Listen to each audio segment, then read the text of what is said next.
To the conference call, ladies and gentlemen. I have Subbu here. Subbu, as you know, is the Group CFO of ENIL. We are going to talk to you about the results that we have declared yesterday. The investor presentation must have reached you.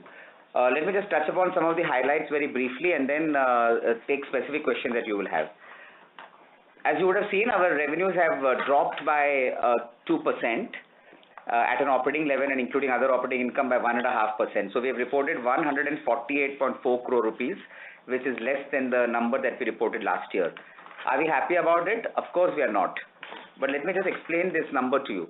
First and foremost, there was a particular client who we will not like to name here, with whom we had a certain standoff, and as a result of that, our share of the business dropped very significantly. And had that standoff not happened, we would have reported a 4.6% revenue growth, which is in line with what many other players have been reporting. That's the first point I wanted to make over here. The second point I wanted to make is that something which affects the entire media industry, not only Radio Mirchi or the radio industry, is the Diwali effect. Some other commentators have also made this point. I will just quickly make a point over here that had Diwali, if you take the Diwali effect into consideration, then our reported growth would have been 12.5%. Now all of this is speculation and theory, so I know it's of not much interest to you, but the reason I'm pointing this out to you so that you can do your analysis with all the data in your hand. What I'm trying to tell you is that the media industry is gradually coming back to normalcy. The first stage which happens is that our clients, the advertisers, will see their business come back to normalcy, and then a quarter or 2 quarters later, the media businesses will come back to normalcy.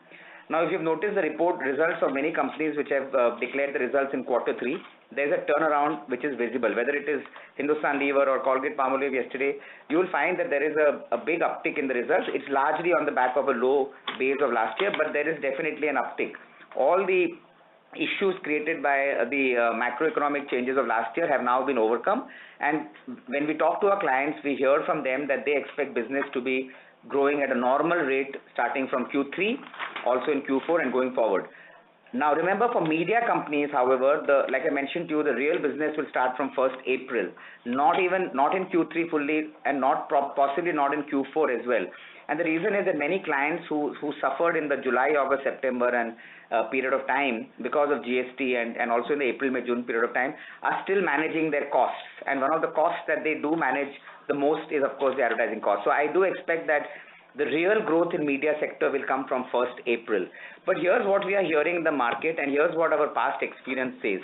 We believe it is possible that next year could actually be a very strong turnaround year for media companies, because we believe that many clients have cut their advertising budgets quite strongly in this financial year, and because the competitive intensity remains as high as ever, they will be coming back in the market in a big way starting 1st April when they have fresh budgets to look at.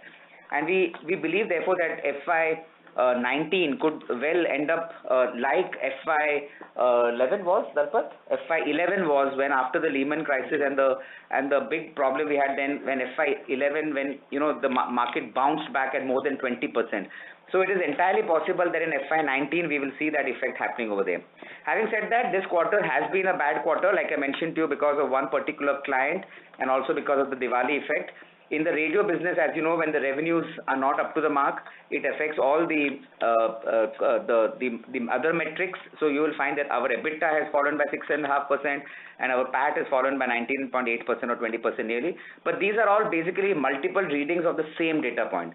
The data point being that our revenue generation was not up to the mark, and that I explained to you why that was so. If you break up the revenue piece, you will find that we have a multi-product line. And obviously, because of the standoff with this client, the business that got hit the most was core radio or profitable radio. That is I think down 9% or thereabouts. The rest of the businesses or the non-radio businesses have actually grown by 16%. And therefore, I'm saying very confidently that if the standoff with the client had not happened, our radio business also would have grown very rapidly. Having said that, like I mentioned to you, the standoff has been resolved. We are expecting business back now from 1st of February. And therefore, or middle of February, and therefore I expect that there will be some impact left over in Q4. But from Q1 of next year, we expect to be there in the market with all guns blazing. There is an extremely positive development in the company, which is that our new stations are doing exceedingly well. Not only have they broken even and reported a nearly 10% EBITDA margin, there is a turnaround in the last 4 quarters since the last year. And just like we had mentioned to you that in 6 quarters we expect the business to break even, we have delivered that. And in fact, we are ahead of what our expectations were, because normally you talk of a break even in 6 quarters. Here we are reporting a 10% EBITDA number in the 6 quarters. So that's a very good development. And this business has been, the second frequency business has been built on keeping the pricing very correct. And in the Mirchi Love markets, the average pricing that we are getting is almost 75 to 80% of the pricing that core Radio Mirchi is getting. In other words, Mirchi Love is clearly the number 2 brand in every market that it operates in. And in markets like Bangalore and Hyderabad, the pricing of Mirchi Love is in fact even high, or Mirchi 95 as we call it there, the Hindi channel, is even higher than the pricing of the Kannada channel and the Telugu channel. So basically on the second frequency, we have delivered profitability ahead of time. We have done it on the back of keeping the pricing high. Our capacity utilization is low. We can easily double our revenues from this point on, and we are still keeping a 10-minute cap on the new frequencies business. Coming to the core Radio Mirchi business, now many of you must be wondering why we have kept this inventory cap, and how does it help us. Now the fact is that an inventory cap helps our sales team to sell our product more effectively. For instance, even in this quarter, we have seen our ER on a sum of parts basis go up by another 8.5%. Now, part of this obviously is because GST is higher than the service tax of last year. But even if you take that effect out, there is still a 5 to 6% increase in pricing. Now, one of our listed competitors, and a competitor who has declared results already, actually in our estimation, when we do the calculation, we believe has lost pricing by about 5%. Now, an unlisted competitor, who I will not name, but again a very big competitor, has actually lost pricing, we believe, by 20% in this quarter. So here is the thing about pricing. In the media business, if you lose pricing, it is very, very difficult to regain pricing. We learned that in the post-Lehman period of time. I have to tell you this, that we have still not recovered the price that we lost in 2008-2009. So that's how disastrous a price drop in the media business is. Now, we have not allowed the price to drop, but we have chosen to lose business. We have actively, voluntarily lost client business, because we know that when the tide turns, that business will come back to us.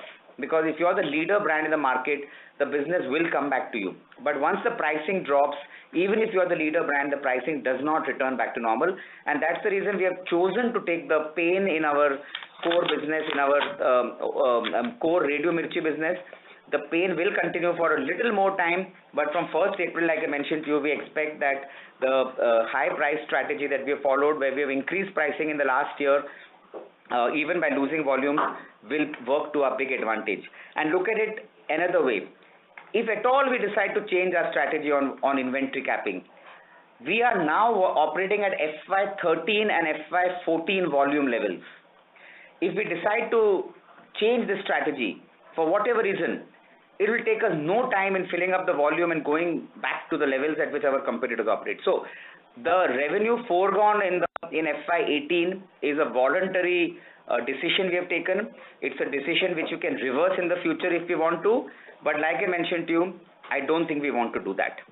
Okay, couple of other points before I open the floor up. One is that we are back to a good cash generation. Our operating cash flow was rupees 40 crores in Q3. We are now net debt free. And we can take more questions on that if you require. And here's the reality that our business has grown on a sequential basis. We were noticing a couple of our competitors who have lost pricing. Their business has not even grown on a sequential basis. So that's something that they should worry about. In terms of sectors, there was government which grew at 11%. FMCG grew at 21% in volumes, I'm talking, across the radio industry. There was the M&E sector, television channels, etc., which grew at 27%.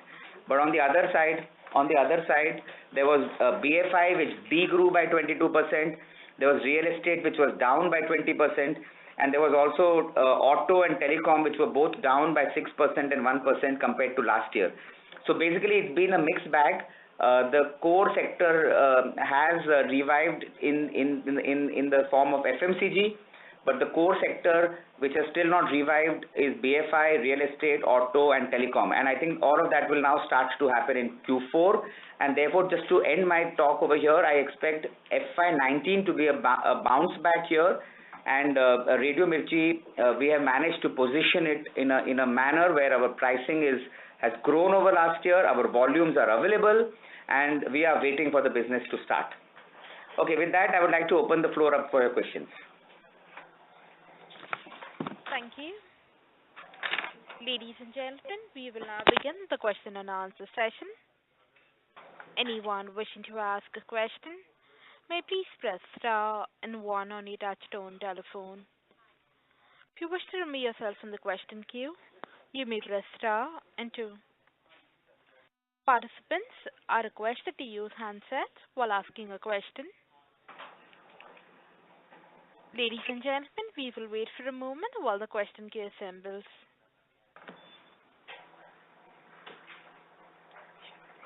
We take the first question from the line of Neeta K from B&K Securities. Please go ahead. Yes, hi sir. Thank you for the opportunity. So first thing is on the revenues. So what kind of recovery have we seen in November, December during the last periods of 3Q and even in January, if you can talk about, because there are peers who are talking of strong revenue growth towards the end of third quarter. So the period before Diwali was very good, which is 19th October. November was a very bad month, and I had actually mentioned it in some interactions that we had no visibility on post 19th October. In fact, the worst came through. The business was very down in November. However, December was a recovery month, and the business has done very well in December. Okay. So you wouldn't want to put any numbers to the growth in December, January? Oh, you want January we cannot give obviously, but if you want December alone,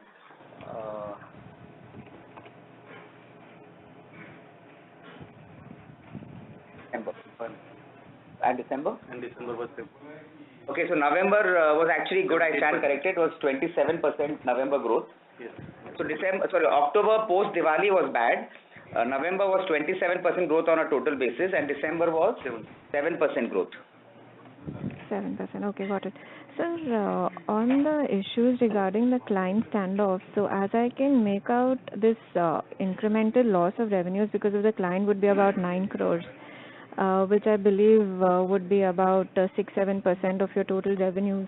So this if you can just clarify, is this a government-related spending that has been impacted? No, but again, Neeta, like I said, I really don't want to specify. I could have told you the name of the advertiser at the beginning, but I don't think it's fair to the advertiser to take its name. So I would not like to answer that question.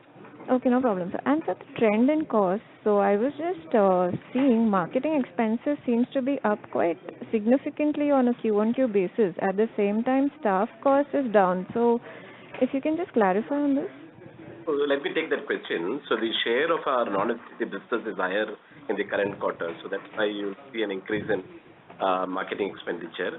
And the staff cost is lower because, as we have already always explained, there is a variable component to the overall staff cost.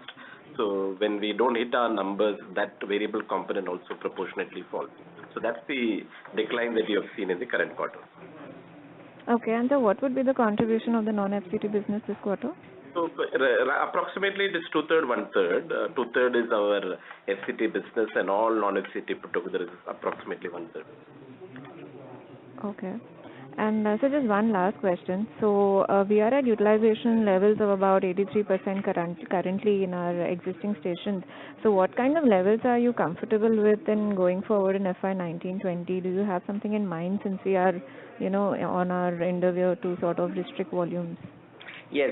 So we have been working with 14 minutes of inventory per hour in the first from April to August period of time, which is 5 months.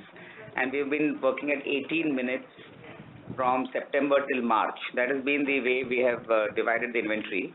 Now, this 83% that has been calculated is at an average of 13 minutes. So really speaking, during the year, we can go up to about 125%. Yeah, we can go up to 125%. We have a lot of headroom. We have a nearly 50% headroom from the current level that we are operating at, even with the inventory caps.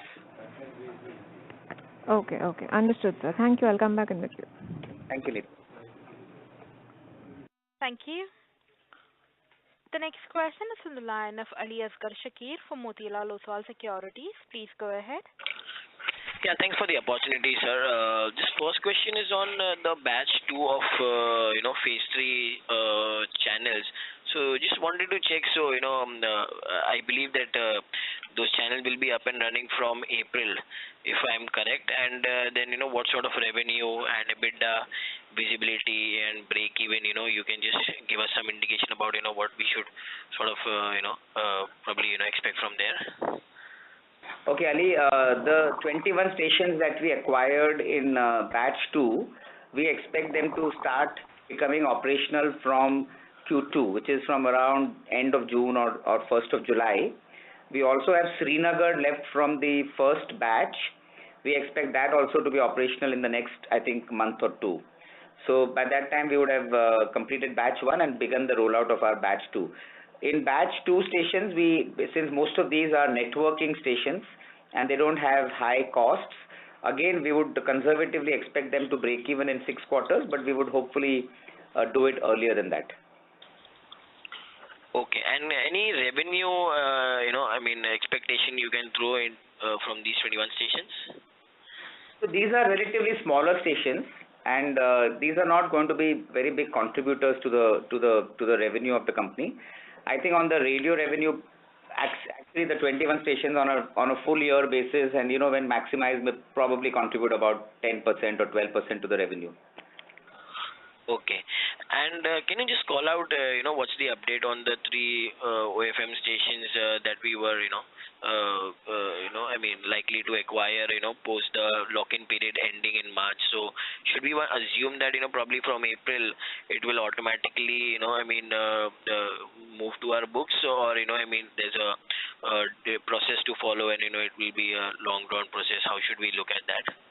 There is certainly a process to follow. It requires, as you know, the MIB's approval. My sense is that you can factor a revenue from Q2 of next year. So, because the lock-in period expires on 31st of March, and after that it is more a process. I am sure they will not have any reservations. So you can factor in a 3-month period for approval, and from quarter 2 that revenue should be part of our revenue.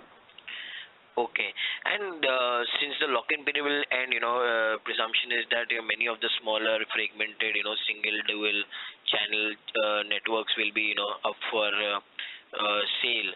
So while we have, acquired quite a large proportion of channels from, the first 2 batch of phase 3, do you think that will be an opportunity for us to explore, addition of more channels? So as the radio regulatory policy is fairly restrictive with respect to mergers and acquisitions, as you know, there is a limit on how many channels we can have in each city. Therefore, we will be restricted in most of the smaller towns. However, in the larger towns, that opportunity does exist. We can add 1 channel in the major towns, in the top 13 towns, in most of the top 13 towns. So while we will be exploring that option, and there are always some options which keep coming your way, we will be evaluating it very critically. We are not going to be over exuberant on those acquisitions, but the options are open. Okay, and just... Sorry to interrupt, Mr. Shakir. Okay, sure, I'll come back for more questions. Thank you. Ladies and gentlemen, in order to ensure that the management is able to address questions from all participants in this conference, please limit your questions to 2 per participant only. Before we take the next question, we would like to remind participants that you may press star and 1 to ask a question. The next question is on the line of Naval Seth from Emkay Global. Please go ahead. Thank you for the opportunity, sir. My question is on, as you stated in your initial remarks, that revenue from new stations can double from here on also. So what would be the time frame what we should expect? Well, normally you measure years in this business in terms of the number of seasons that you go through. We have gone through one season, and we will be going through the second season in the coming year, which is basically the period from October to about January, February. Or March. That's the season that we talk about. I would expect that by the time we are through with our second season, we should be pretty much realizing our peak monthly potential. And therefore you should expect that there will be significant growth in this business in FY19, but there will also be some growth which will come in FY20, because like I mentioned to you, we will hit the peak capacity by the end of FY19. So there will be some benefits which will come in, some growth which will actually happen in FY20 as well. Okay. And sir, what was the yield improvement in first 9 months of this year for your legacy stations? Okay, just give me a moment. I think we were at 6% in the first half.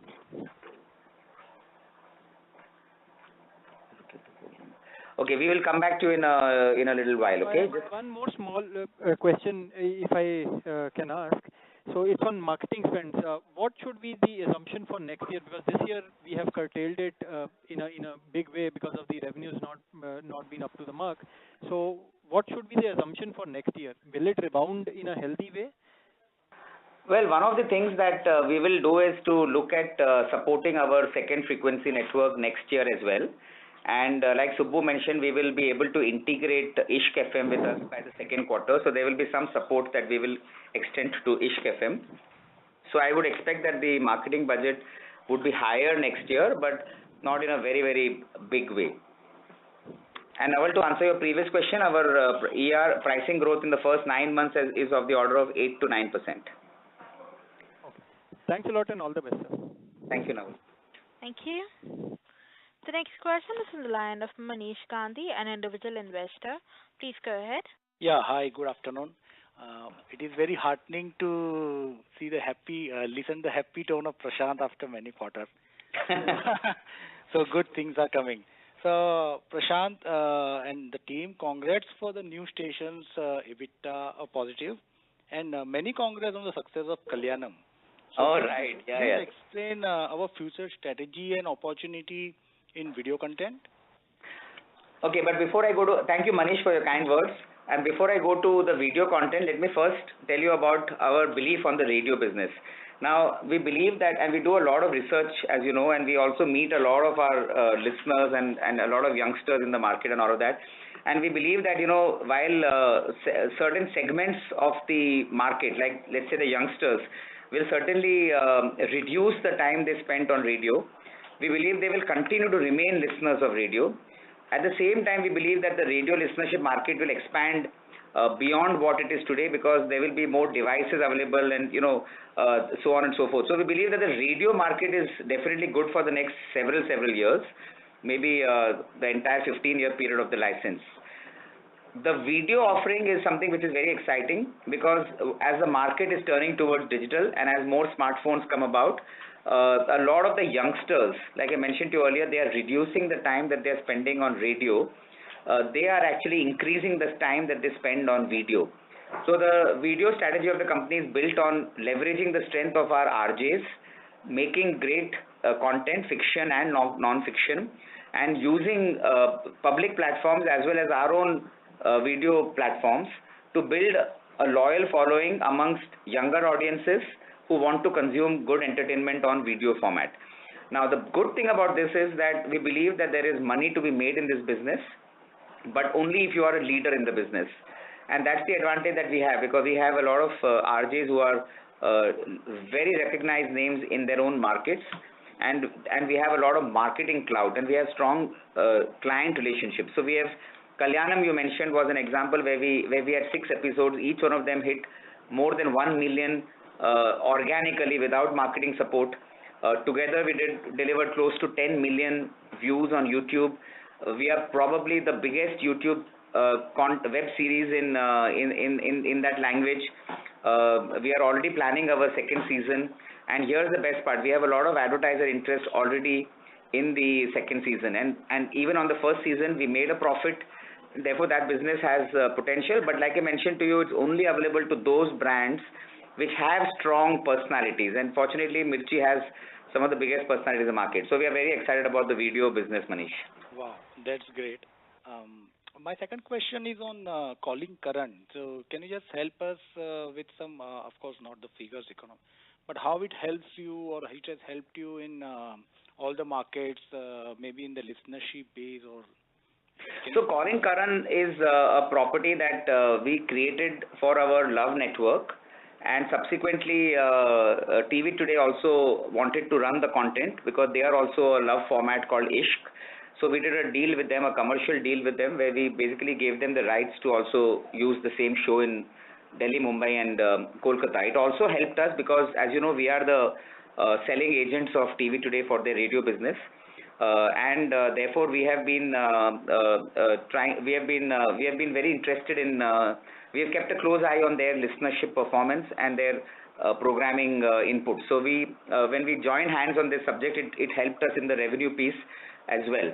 Now there is a lot of money we have made directly on calling Karan for Ishq, and that's something that I must tell you that clients have taken note of this content that we created on using Karan. I think I can say it, you know, with all modesty, that actually it was probably the biggest content innovation in the whole radio business in this year. There has not been another program made like this. You know, we do TV Today had done an outdoor campaign in Delhi, Bombay, and Kolkata. They shared with us research numbers, and there is more than 70% awareness for this show, which is unparalleled in the radio business. We have done a lot of ad campaigns in the past, but we usually don't go beyond 35-40%.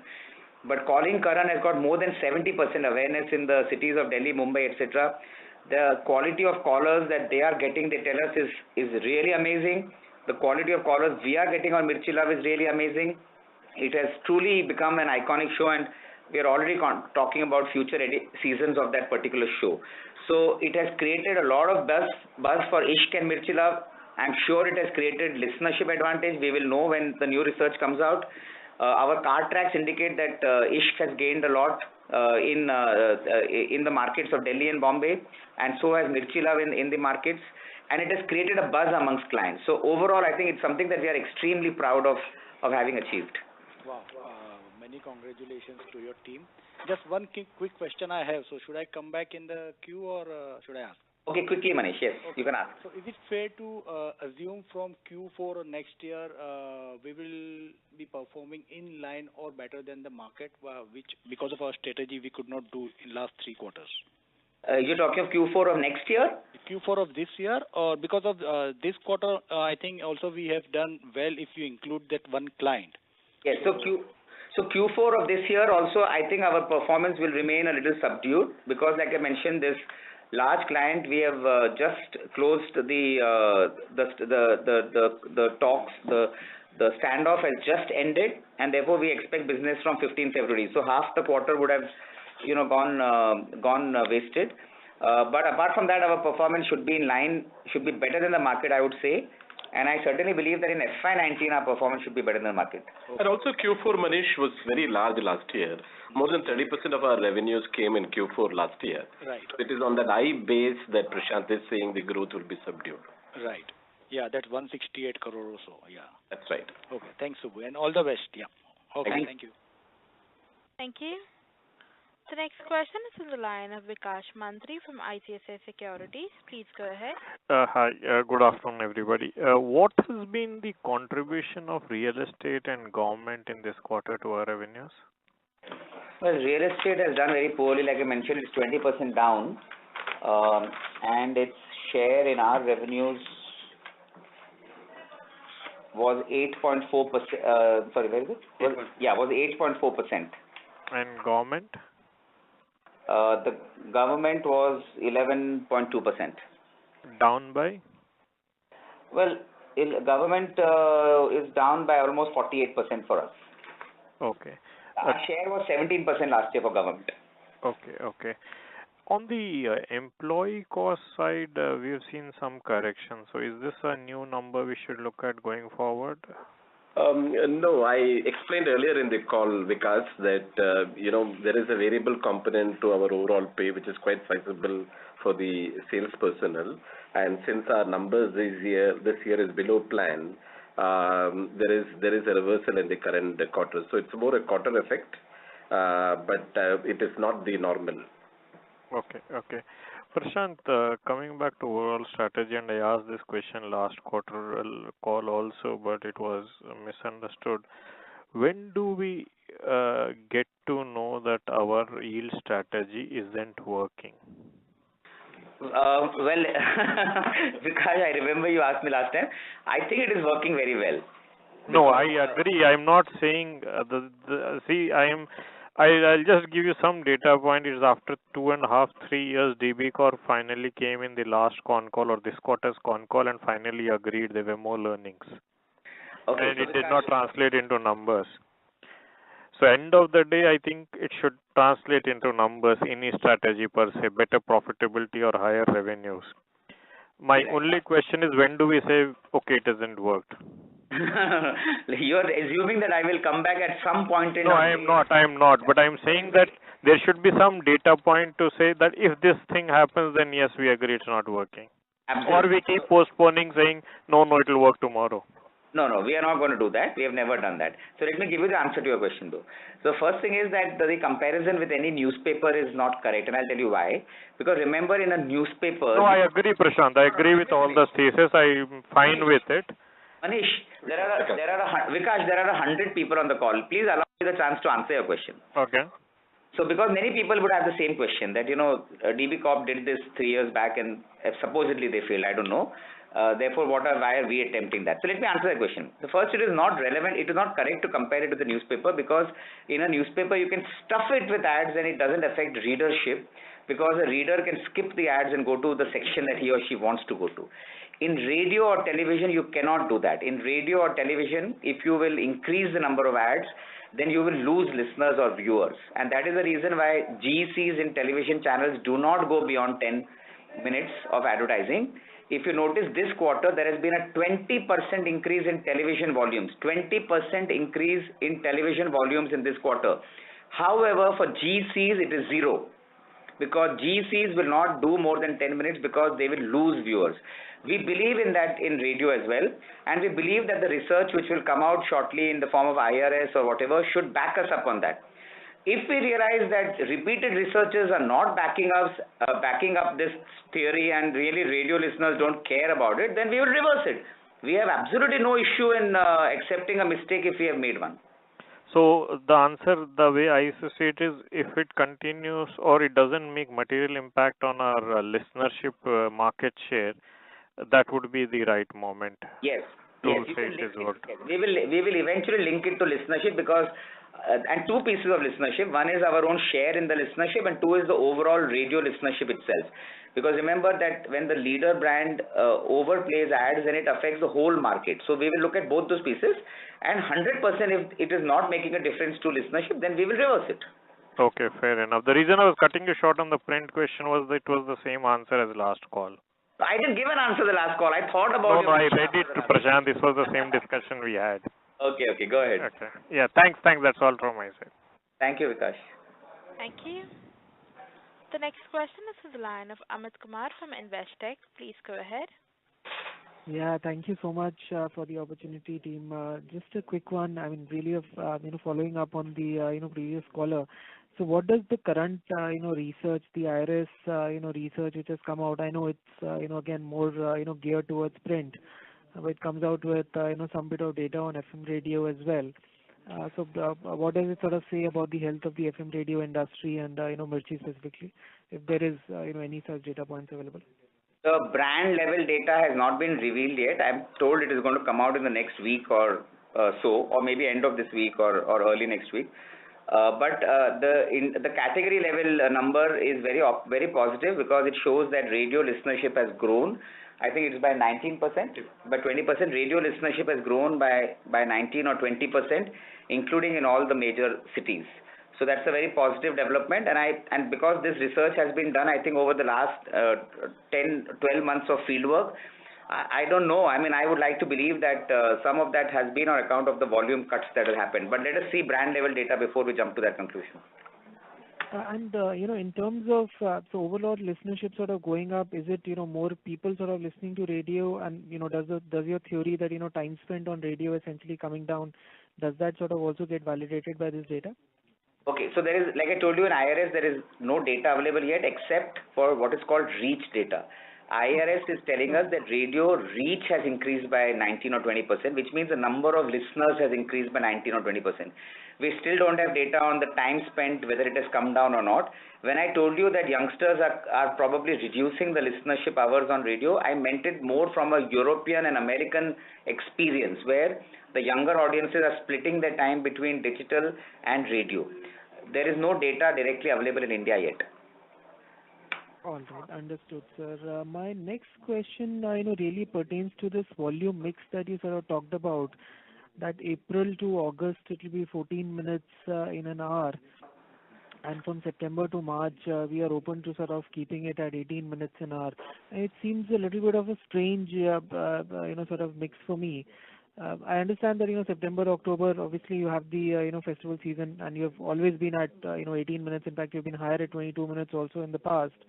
But why for the remaining period, from November onwards, which is really a fairly low period? So November to March, why at 18 minutes? I am not sure I sort of completely comprehend that angle. No, your question is very correct. It is not that we have imposed a 14-minute cap just out of the blue. The fact is that the demand is lesser in the market in the April to August period of time, and hence we have realized that if you want to retain the pricing and not drop the pricing, then 14 minutes is a good number. Having said that, if demand increases and it comes at a healthy price, as we expect in April onwards, because new client budgets will come, we are flexible on 14 minutes. We can also go up beyond 14 minutes, but subject to the pricing being better. So 14 is 14 because the demand is lesser in the first half of the year, no other reason. Prashant, I understand that, but just to sort of go back to the strategy as you sort of enumerated it a while back. I mean, the whole idea for us to basically go and seek those price hikes from advertisers was that we are giving you a better environment, in the sense Yes. that we are giving you less clutter, capped advertising time. Now, what you are saying, now is, sort of slightly different, that, okay, we are flexible in terms of inventory to the extent that, somebody is sort of willing to give us a, price hike. But wouldn't those set of advertisers which sort of, stuck with you, even at that higher rates, in some sense, feel cheated, right now? I mean, maybe not feel cheated, but, I mean, there's a bit of a difference in what you're saying right now versus how you were sort of looking to implement, or how you were looking to sort of market that strategy to advertisers previously. So does that marketing pitch? Amit, let me respond. Sure. Okay, so at the end of the day, remember, we are in business. Our job is to maximize revenues. The higher price, lower volume strategy is a strategy to maximize revenues. It is not one ego trip that we are on, which says that we have to provide lower ads and higher inventory. No. We believe that by providing lower volumes of advertising, we will be able to get more listeners, a better brand share, and therefore higher pricing in the market. We also believe that advertisers will value the fact that the inventory is the lowest on Radio Mirchi. So that is the reason why we do it, right? Now, when I mentioned to you that we are flexible beyond 14 minutes, what I mean to say is that if there is a lot of demand in the market, right? Now, imagine when a lot of demand is there in the market, first and foremost, all our competitors will also be running more full than normal, because today, you don't buy only one radio station. When an advertiser advertises, he advertises on multiple radio stations. So if there is a larger demand in the market because of a rebound in the market, then even by going beyond 14, and I don't mean too much, maybe a minute or two beyond 14, I will still maintain the huge advantage versus my competitors. So that's the point I wanted to make over here. And like I mentioned to you, it is subject to pricing actually being better. So therefore, in maximizing revenues, if I can get slightly higher volume, higher pricing, and still retain my competitive advantage against my competitors, then I think we will look at that option. Understood. Understood. All right. That's it at my end. I'll come back. Thank you. Thank you, Amit. Thank you. The next question is from the line of Rajiv Bolia from Edelweiss. Please go ahead. Yeah, hi Prashant, this is Abneesh here. My question is on your bullishness for FY19.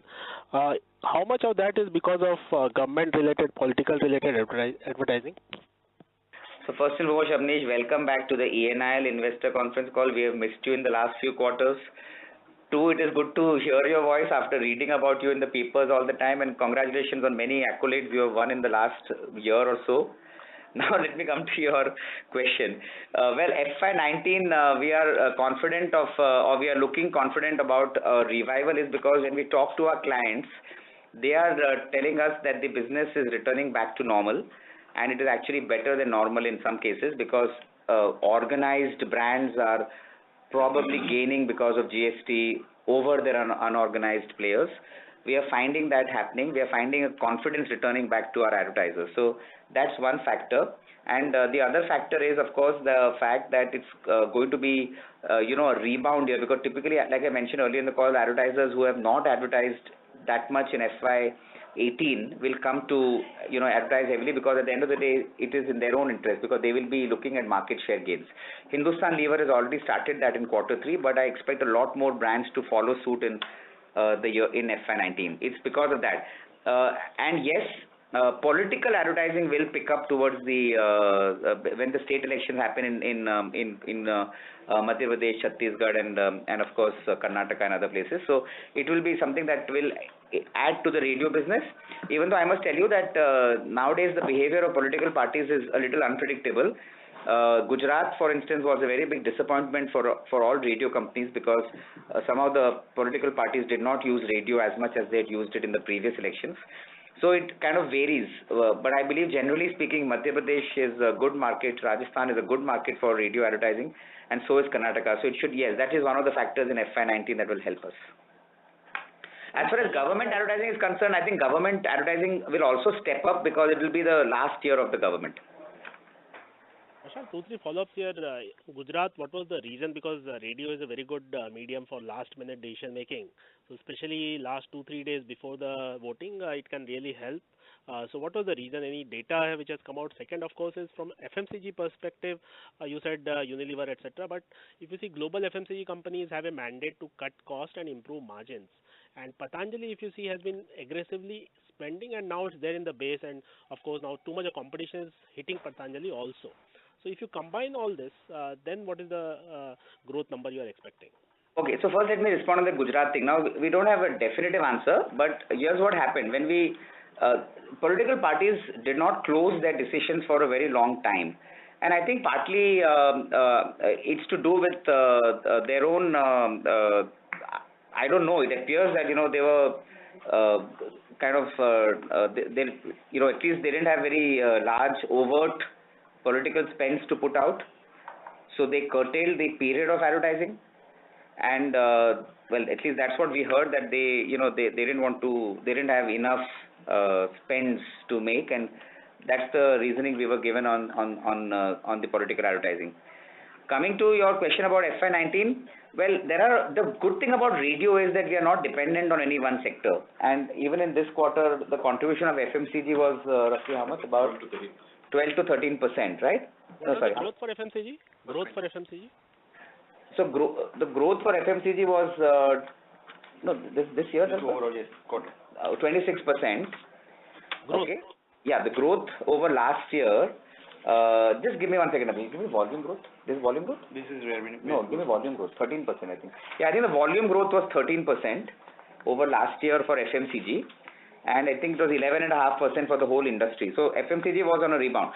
But the question I'm saying is that even FMCG's contribution is relatively smaller in the radio piece. So there are a whole lot of sectors which do it, and we are expecting that there will be some sectors which will do well. I think FMCG certainly is one of the sectors which we expect will do well. We believe media and entertainment will do well, and 21%. Media and entertainment, FMCG, and there is also auto should do reasonably well, because there are a lot of launches in the sub 10 lakh rupee car price, and they are big advertisers on radio. and also BFSI is a market that we expect because of all the digitalization initiatives and also because of all the other factors, that we believe that BFI will be a big advertiser. And if it is also possible that telecom may revive. Telecom has been very slow in the recent past, so it is possible that telecom will also probably revive. So overall, I'm saying that there is expectation that every advertiser will spend more because they're coming from a low base. And FMCG companies say e-way bill can be again a big disruption, although the date has been postponed. It will definitely come in FY19. So what's the sense you have? Can it again be a big disruption and again things repeat? And this will not be for FMCG. This will be for all sectors. Yeah, so e-way bill, yes, possibly there could be a disruption, but we are sort of factoring that this time it will be done in a more orderly manner. Yes, that's a risk. I do accept that it's a risk, but we are assuming that this time around it will be done in a more orderly fashion. My last question is on two more risks. One is IRS. Print companies are very positive that IRS data has come, and print and radio do compete to an extent for the local ads. So if you could comment on that. And second, Saregama Caravan, do you see that as a threat or as an opportunity, because it has a radio capability also? But in terms of actual user base, it's largely more 35 plus audience. So do they really consume radio? In Saregama, I'm not saying they don't consume radio. I'm saying in Caravan, do they consume the radio? Any data you have on that? Okay, first let me answer the IRS question. See, let me tell you something. We do not look at ourselves as competitors of anybody else. Because, Avnish, there is a huge marketing challenge that every advertiser faces. Because there is a huge opportunity in front of the advertiser, and the advertiser wants to grab every opportunity to tap that opportunity. They're not looking at, let's buy print, let's not buy radio, let's not buy TV. Then nobody looks at. The world has moved ahead of buying individual media and towards buying solutions. So we look at our business purely as giving solutions. In fact, one of our fast growing businesses is a business where we actually develop solutions for clients, in which we use radio, we use on ground, we use digital, we use newspapers, we use out of home, we use everything. We go and tell the client, here is a solution. So we don't look at print as competitors. And in any case, print is about 20 times bigger than radio. I mean, there's no question of us competing with print. So I think what is exciting is that IRS is saying that radio reach has increased by 19 or 20%, which is a very healthy sign. And I think we all believe in the radio industry that it is still understated, and we actually believe that the listenership is higher. But anyway, it's a good beginning, and therefore we don't worry about IRS and newspapers and all of those kind of things. Coming to Saregama, again I will tell you something. The more the devices that play radio, the better it is for radio. And Saregama comes with, the Caravan comes with an FM receiver. So it's fantastic. It cannot take away from us. It can only add to the growth of FM radio. Right. Okay, Prashant, very helpful. Just one last one. Sorry to interrupt, Mr. Okay, I'll come back. Okay. Thank you. The next question is from the line of Manish Podar from Renaissance Investments. Please go ahead. Hi, sir. Just wanted to get your thoughts on, I understand you changed the yield by, taking the pricing up. So how should one look at yield, let's say, for F19? Typically, as happens in all electronic businesses, electronic media businesses, when the demand increases and you keep a lid on the inventory, then the pricing will increase, because you will be picking and choosing the highest paying clients to fit into your inventory. So generally speaking, I would expect that if there is a demand, if there is a revival next year, then the pricing will remain firm. It will improve. Any ballpark range you want to put in that, or? Well, in the past we have said that for our regular business, our like-to-like businesses, one should expect a 10-12% kind of a growth rate, every number made up of about 6-8% volume growth, a 4-5% price growth. I think ballpark those kind of numbers happen in a normal year. Okay, fine, thanks.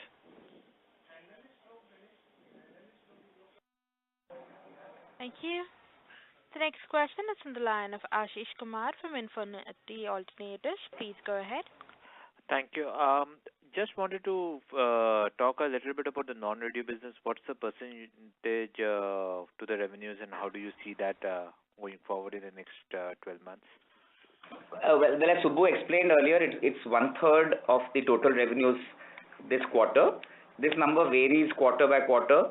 Our focus has been on expanding our non-radio business because, one, it provides stability, and two, and very importantly, it represents a very big opportunity at the client's end, because like I mentioned in the previous call, clients are looking for solutions, and basically our non-radio business is made up of all solution providing ideas. So we see that expanding. In the years to come as well, so I think at a full year level, we are at 1 quarter. On a full year basis, we are at 1 quarter is our share of non-radio. Ballpark, I would expect it to remain about the same, or possibly go up to about 30%. There may be a small dip when the second frequencies radio business grows next year very, very sharply. But over a 2-year horizon, I would expect it to remain between 25 and 30%. And what about the margins? Well, the margins yes, the margins will improve very significantly in the non-radio business. The non-radio business margins have been unsatisfactory in the past, because every year or 2 years we have launched a new product in the non-radio piece. For instance, we launched concerts about 2 years back, and concerts will typically turn in a negative profit in the first couple of years. Before that, we had launched our television properties business. Before that, we had launched, we have expanded a lot of new brands in our activation business, and so on and so forth. So that is the reason why that happens. I expect that in the next couple of years, there will be a consolidation in the non-radio business, and we expect margins to improve. I think... Prashant, also to add to what Prashant said, in the current quarter, we have noticed a 3 crore improvement in the contribution of our non-FCT business. When I say 3 crore contribution, what I mean is that total revenue minus all the direct expenses that we incur. So margin improvement in the non-FCT business is a key focus area. The overall number margin may be a little depressed because it's a portfolio and there are a lot of new additions that Prashant explained. But importantly, it's an upward trend now. In the current quarter alone, we have added 3 crore increase in the contribution. So basically, Dalpat tells me that the margin in the non-radio business this quarter was in the early double digits. Okay. And what do you think will be the longer term target for us for this business? Couple of years, yeah. We expect there to be an improvement every year. The EBITDA margin target, let's say, will it be fair to talk about a 25% kind of EBITDA margin in this business, contribution margin in this business?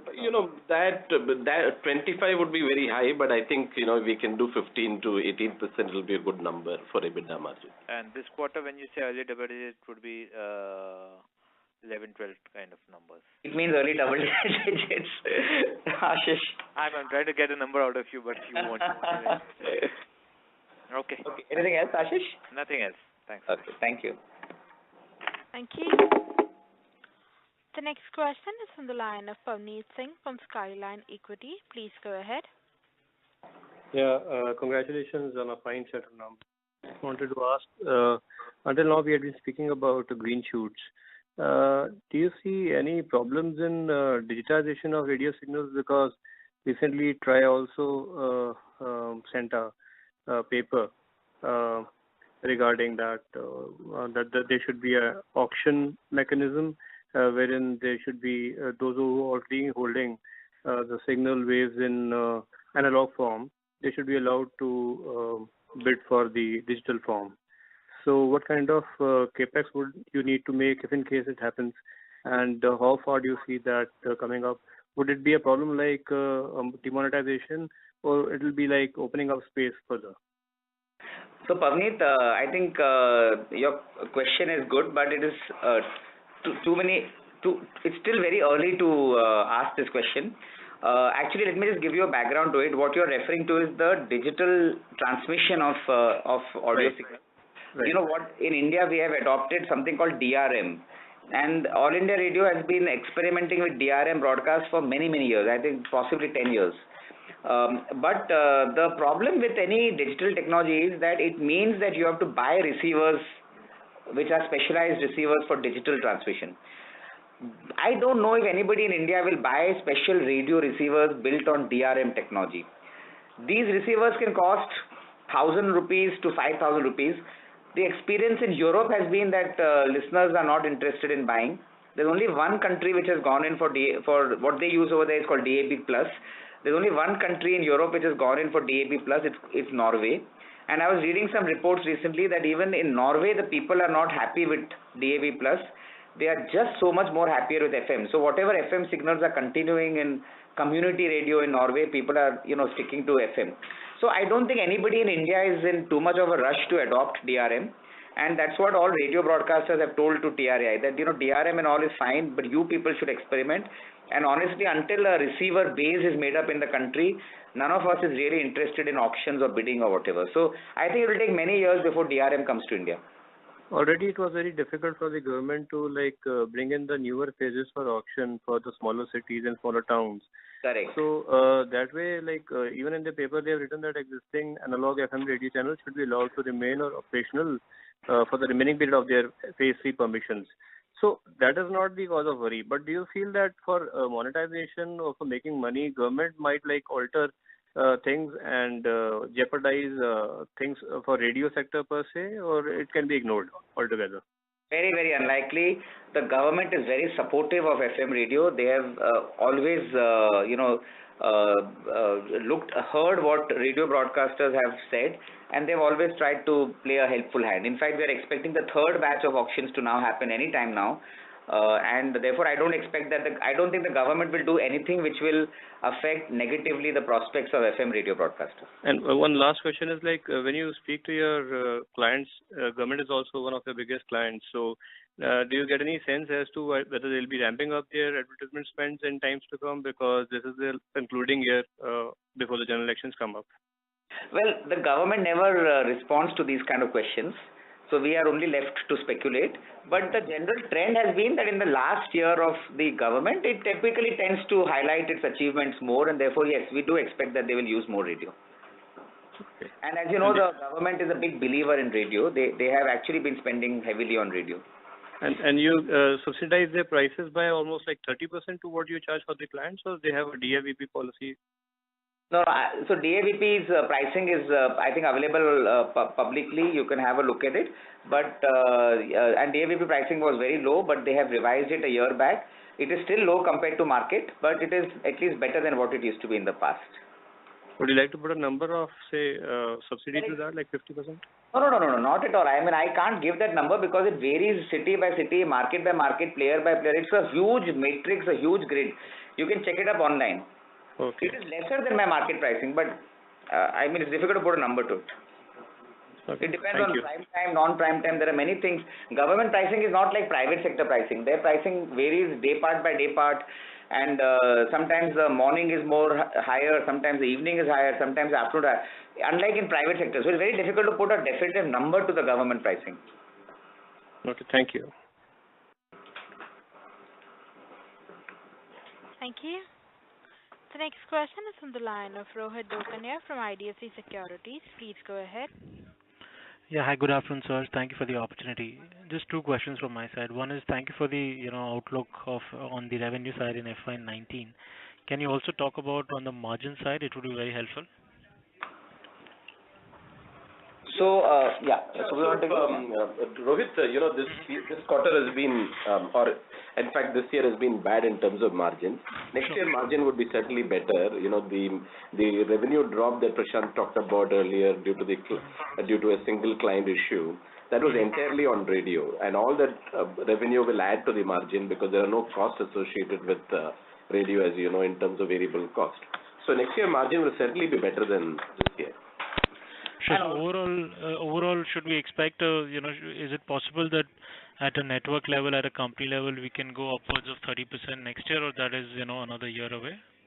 So there are 2-3 drivers. First is there are the old stations, which had migrated to phase 3. There you will see better margins because we will not have issues like what we had in the current year. Secondly, then as I said, the margins in the non-FCT business is improving, and if we maintain the current trend, the margins next year will be better. Thirdly, the batch 1 stations, we had an EBITDA profit of 1.1 crore in the current quarter, and that's on a 25% capacity utilization weighted average. Okay. Sure. Capacity for the current quarter, that capacity utilization should certainly improve, and so there are 3 drivers for margin improvements in the next year. And so in all probability, that should be far higher than what we reported in the current year, which we admit is very disappointing. Sure. Thanks for that. Just one bookkeeping question. Can you talk about the effective rate in the top 35 markets or the legacy 35 markets? Okay, and the capacity utilization as well on a YY basis.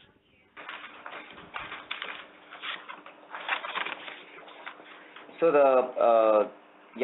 this is 35 markets? Yes. Yeah, the pricing in the 35 markets is 12,135 rupees for 10 seconds. As you know, this is the gross price, so it's built on a GST built into it. Last year was service tax, this time is GST, so there's a certain increase because of that. And the capacity utilization this quarter is 83%. What is YY, Prashant? Last year at this point in time was 96%. Sure. Thank you very much, and wish you all the best. Thank you. Okay, Lizanne, can we have maybe one last question, if at all? Sure, sir. The next question is on the line of Amit Kumar from Investec. Please go ahead. Hey, thanks so much for the opportunity. I just had a couple of bookkeeping questions actually. What is the capacity utilization for new stations in third quarter? 25% on weighted average basis. 35% weighted. 25, not 35. 25. 25% on weighted average basis. All right.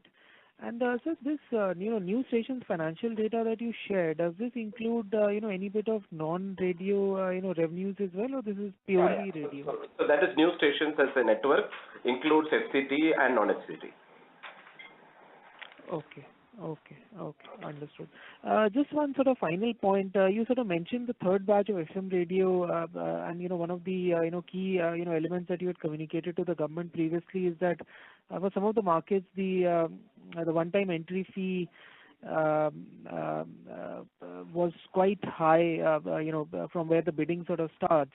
So has there been any sort of development on that side? I mean, is the government sort of willing to reconsider some of those minimum auction prices, so to speak? So Amit, that is called reserve fee, and no, the government is not in a position to reconsider reserve fee now. They have told us that once the phase 3 is over, all the batches are over, then they will review the policy. So there is going to be no change in the batch 3.